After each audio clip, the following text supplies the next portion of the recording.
Welcome everybody. It's 5:30 p.m. in Sydney, so I declare the 2014 Annual General Meeting of the Avant Mutual Group Limited open. I note that we have a quorum, as there are more than 20 required members present in person or by proxy in the various offices.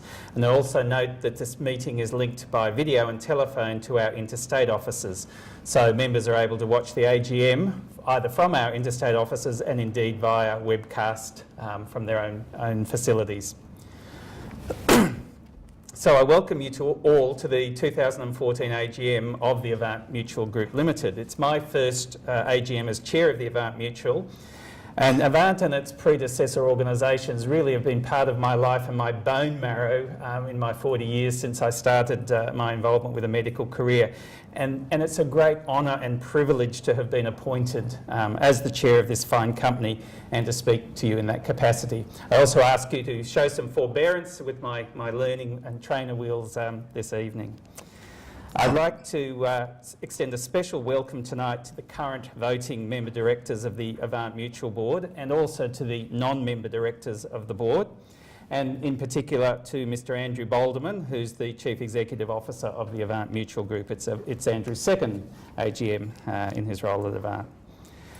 I'd particularly like to take the opportunity to welcome the immediate past chair of Avant Mutual, Professor Stuart Boland, who retired as chair in June this year, having held the position of the chair of Avant Mutual and its predecessor organisation, UMP, since 2003, and welcome, Stuart. During Stuart's time as chair, and many of you will know this, but I think it's worthy of note, Avant emerged strongly from the very precarious times of the medical indemnity crisis, now just over 10 years ago, and completed a successful integration with MDAV and also completed the acquisition of the Doctors' Health Fund. He's largely responsible, along with the senior management team and the board team here at Avant, for the strong financial position that Avant is currently in, and has left us with a highly capable board and senior management team. Stuart's leadership contribution to Avant and to the medical defence industry in general and more broadly cannot be overstated. I'd like to place on the record the board's appreciation for Stuart's outstanding contribution and leadership.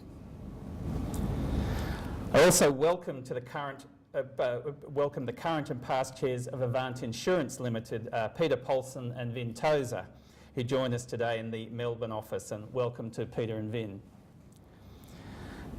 Finally, I'd like to welcome in Sydney our external auditor, Mr Scott Ferguson, Ms Deborah Pittman and Mr Neil Keane of the Election Consulting Group. Where are you, Neil and Deborah? Over there.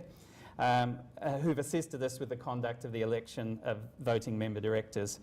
And our scrutineer for the election of voting member directors, Ernst & Young, represented tonight by David Hodges.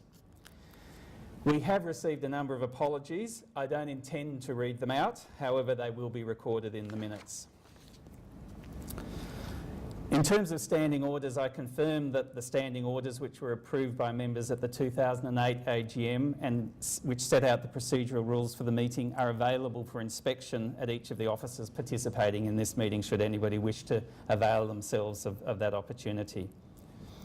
The first order of business is to review the minutes of the 2013 AGM, and I'd like to deal with those minutes at this point.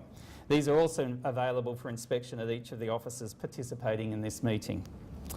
May I have a motion that the minutes of the annual general meeting for 2013 be adopted as a true record of the meeting? Thank you, Dr Satchwell. And the seconder? Dr Clancy in Brisbane, I think. Correct? Yes. I declare the motion carried. The only formal business of the meeting is the receipt and consideration of financial statements for the year ended 30th of June 2014. There'll be an opportunity for questions and comments in relation to the financial statements and also in any items of general business that are appropriate for this forum. We will also, of course, announce the results of the 2014 voting member director election. But before we do that, I'd just like to make a few remarks which will reflect the comments that you'll see in the annual report. Avant exists for its members, and in particular to defend, advise and support them while they carry out their important work of providing health services to our communities. And I need to remind everyone here that that often occurs over an extended career in clinical and other service in health that may go on for 50 years or more. Over 2013-14, we've sought to provide or to continue to provide the highest possible level of support for members facing civil litigation, regulatory notification and employment disputes, whilst investing heavily, as is appropriate in 2014, in prevention and education activities, which hopefully assist our members to not find themselves in those other difficult situations. The 2013-14 year was a strong growth year for Avant. We achieved excellent financial results, closing the year with $947 million in net assets, which represents a 12.7% increase from the previous year's amount of $840 million. This result means that members will once again enjoy an up to 16.5% reduction in their next annual premium via our loyalty reward program. And this year the board and management have also worked hard to enable the financial success of the company to be shared with members, and in August launched the retirement reward plan, which is a way of ensuring that our long-serving members also benefit from the accrued financial success of the organisation. Excellent financial results. Hearing myself in echo. We've made a notional contribution of $300 million to establish that retirement reward plan and are hopeful of making additional notional contributions annually in the future. This is a first, this particular program is a first for an Australian medical defence organisation, and I believe it's a very significant milestone for Avant and a demonstration of the organisation's focus on delivering benefits to members in the long term. In terms of our membership, this has increased this year to 64,000 healthcare practitioners and students, so a 6.7% increase over the last year. And we represent over 50% of Australian medical practitioners, which gives us obviously a size and scale to draw on our unequalled experience and insight when defending our members. We have the largest in-house legal team of any medical defence organisation, and their work is incredibly highly regarded, as is the contribution of the claims teams and our medical advisors. We have a 24-hour-a-day medico-legal advice service, and that service received more than 14,000 calls from members, an increase of 16% from last year. And in terms of the evaluation of that service from our members, which we conduct regularly, they regard it very highly. They get the sort of advice and support that they need. We've continued our emphasis on expanding and improving our education and increased the amount of resources available through our Risk IQ portal, in keeping with our philosophy of prevention of problems rather than waiting for problems to arise. The Doctors' Health Fund finished the year with 11,500 policy holders, an increase of 8.3% on the previous year. And it's good to see that 55% of new members were doctors under the age of 35, which shows that our policies are relevant to members at all stages of their career. We continue to ensure that Avant's members' concerns are heard by governments and regulators, and we supported Queensland members during their contract negotiations with Queensland Health, and are currently taking an active role in the review of the National Registration Accreditation Scheme. I've only had a few minutes to outline some of the achievements of the year, but I hope that you get a sense that strong growth and progress is being made across the business, and we plan to continue that. Finally, I'd like to thank my fellow board members, all those members who so generously give their time, and there are many, to our various committees, and to all of the management and staff at Avant who've contributed to these impressive results. We now come to the formal business of the AGM as set out in the notice of meeting that was sent to members. I propose to allow time for members in attendance to ask questions or to make comments that are appropriate for this forum. But I would ask that members identify themselves and confine themselves to one question or comment and to a maximum of 5 minutes. Prior to that, though, we'll deal with item 1 on the agenda, which is to receive and consider the financial statements and the reports for the year ended 30th of June 2014. And our Chief Financial Officer, Scott Pearson, and External Auditor, Scott Ferguson of PwC, are present here in Sydney to answer any questions in relation to the financial statements. Can I at this point take any questions or comments in relation to those financial statements directed to myself, to Mr Pearson or Mr Ferguson from members in any office?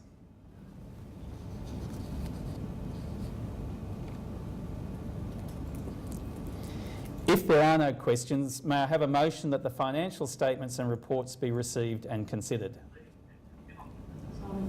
Penny Brown, Dr Penny Brown proposed, and David Pak Chung seconding, and I declare the motion carried. There are no items of general business included in the notice of meeting that's been circulated. However, if any member wishes to raise a question or to make a comment appropriate to this forum, this is now the opportunity to do so. Again, I ask members to first identify themselves, and we will go around state by state so that everybody gets an opportunity. And I'd also ask members to confine themselves to one comment and to a maximum of 5 minutes. So, are there any questions or comments from members, firstly in the Sydney office? Professor Boland.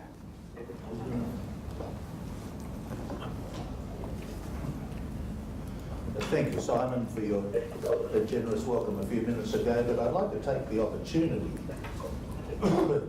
to make a statement about something that troubles me a little.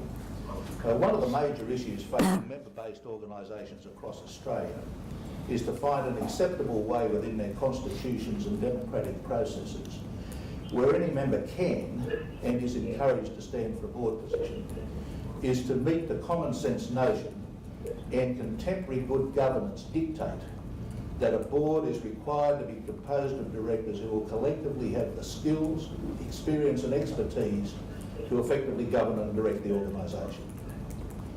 The chaos experienced by the NRMA some years ago tragically illustrates the problems that can be the outcome associated with such processes. And because of the unprecedented and continuing success of Avant this last financial year, which must now make it the biggest, most complicated, and hence potentially vulnerable doctor-owned organisation in the Southern Hemisphere, there is an ever-increasing need for maximising the individual and collective skill sets of member directors, independent directors and management. Under these circumstances, I'd like to take the opportunity to express my rapidly increasing concern that the process to elect member directors of Avant may no longer have the capacity to achieve this result, hence to secure the best interests of the organisation. Therefore, I believe that whatever the results of the election today, it should be the last held under the present rules.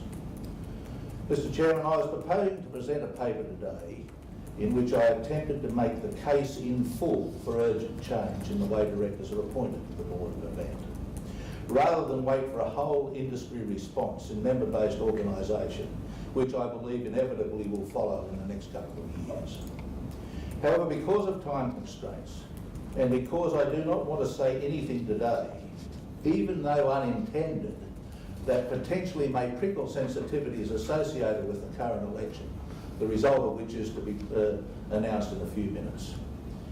Therefore, I propose to leave the paper I prepared with you today, Mr Chairman, with the plea it will be circulated and discussed widely within the organisation, and that the board urgently looks at the issue, puts any recommendations for change to the members for approval in time for implementation before the next election.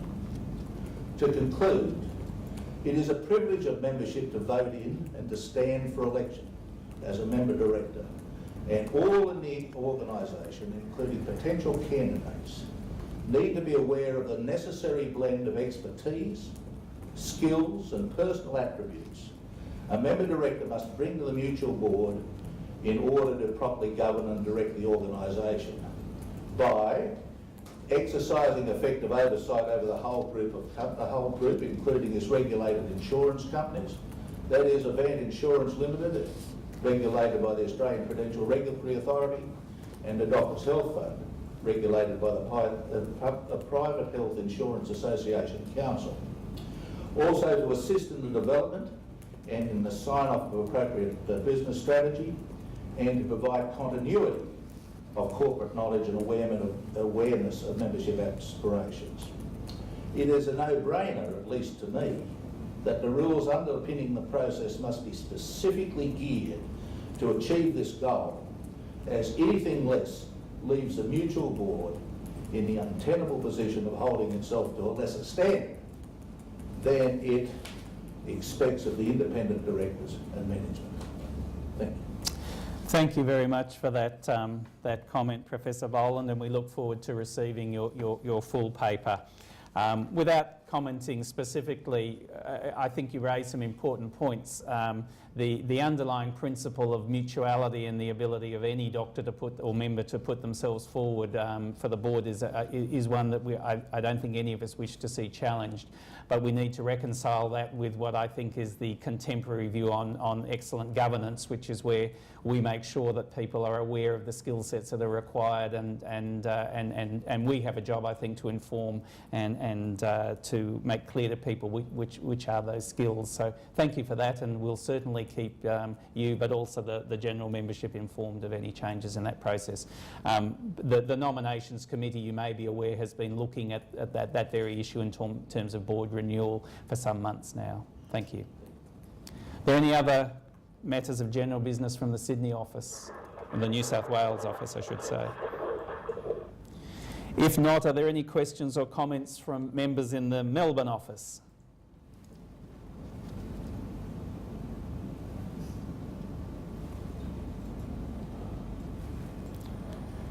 No, nothing here, thank you. No, nothing from Melbourne. Thank you. Are there any questions or comments from members in the Brisbane office?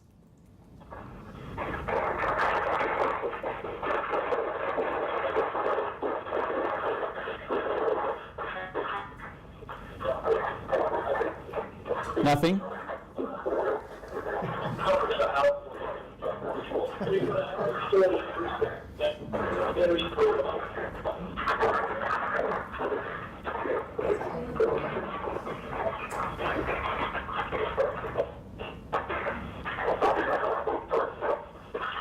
It sounds like that somebody's trying to speak there, but I'm not hearing anything. You can't hear us?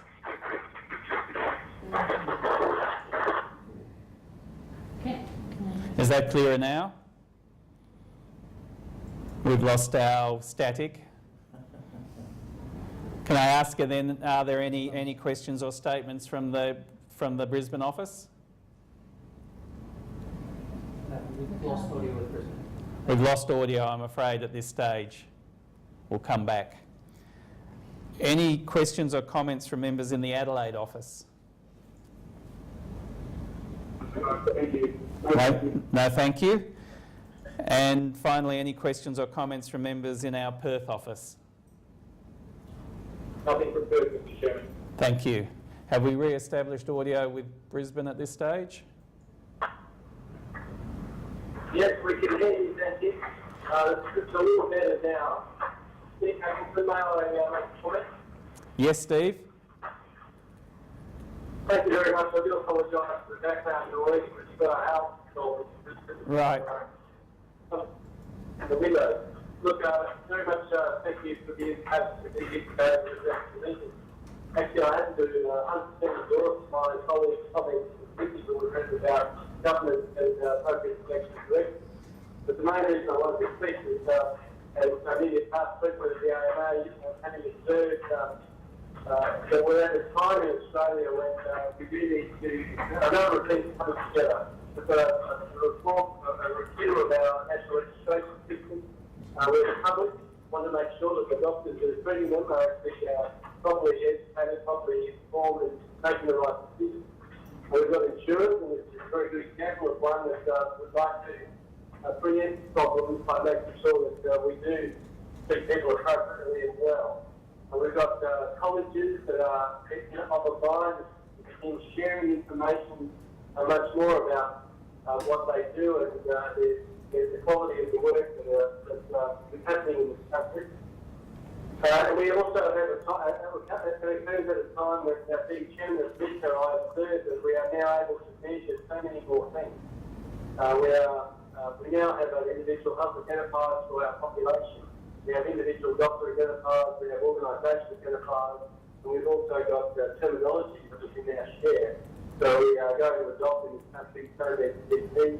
So when a doctor describes a condition, that can be transmitted to another doctor, but indeed to an insurer or to the patient. So we're all talking the same language. I think it's a huge opportunity for all of those organisations to work together to look at how we deliver health better in this country. So there's a win-win for a number of people. It's a win for the public, we get better outcomes.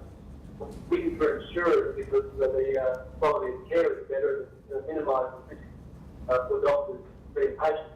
And I think there's a win for payers as well because we simply can't afford to continue to deliver care in the same way.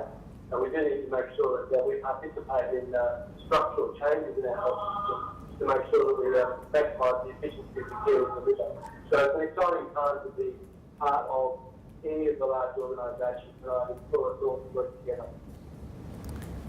Thank you, Steve. I think we heard most of that, and I hope others in the other state offices do. And it appears to me that the two main points that you are making, and I agree with completely, are firstly that we live in times where the manner in which we practice and deliver services are changing and evolving, and we have to accept that and make sure that we evolve our industry.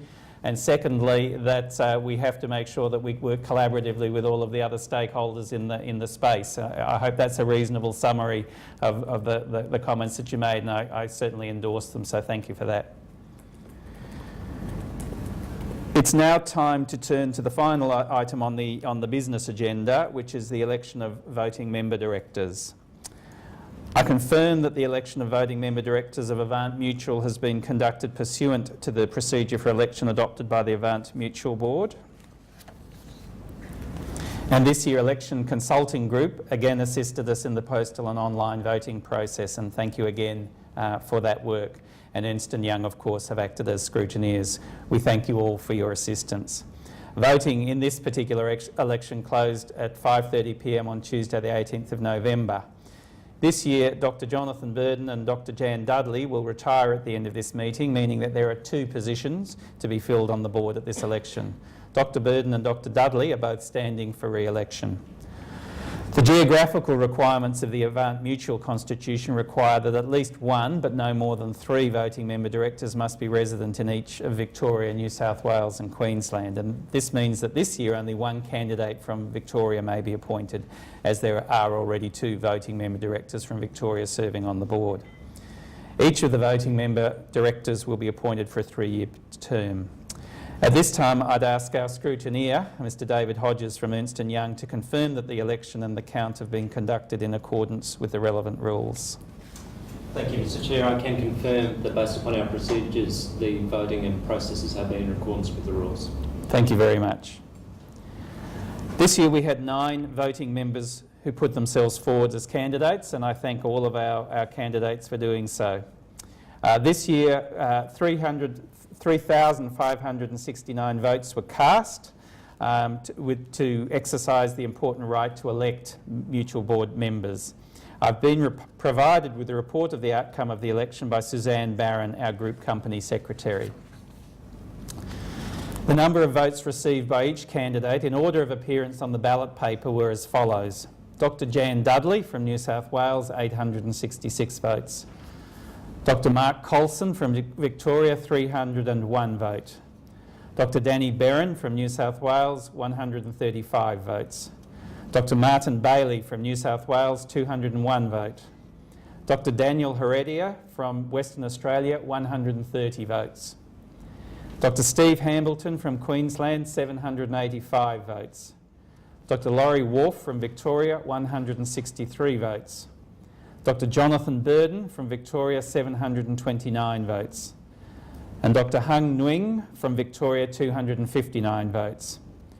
Accordingly, I declare that the following members have been duly elected as directors of the Avant Mutual Group Limited. Dr Jan Dudley from New South Wales and Dr Steve Hambleton from Queensland. I congratulate Dr Dudley and Dr Hambleton, and I sincerely thank each of the candidates for their nomination and for their continuing support of Avant. These appointments will see a long-serving director, Dr Jonathan Burden, indeed our longest-serving director, retire from Avant's board. I'd like to take this opportunity to pay tribute to Jonathan for his significant contribution, not only to Avant, but to the medical indemnity industry here in Australia. Many of you would know that Jonathan was previously the president of MDA Victoria and was instrumental in steering us through the merger between UMP and MDAV. He's been a director since Avant, since the inception of Avant after the merger since 2007, and has made an invaluable contribution to this organisation during that time. And Jonathan's long career in medical indemnity is a testament to his outstanding commitment. Jonathan's also enjoyed a distinguished clinical career as a respiratory physician, and earlier this year was fittingly recognised in the Queen's Birthday Honours List in recognition of his service to respiratory medicine as a clinician and researcher. I know, Jonathan, that my fellow directors and I have benefited greatly from your sharing of your generous sharing of your experience, wisdom and expertise, and we thank you for your significant contribution for many years on the Avant Mutual Board. Thank you. It remains for me now simply to formally declare this meeting closed, and I invite you all to join us for refreshments rather. Thank you very much for your attendance and for your participation, and again for your forbearance for my first AGM. Thank you.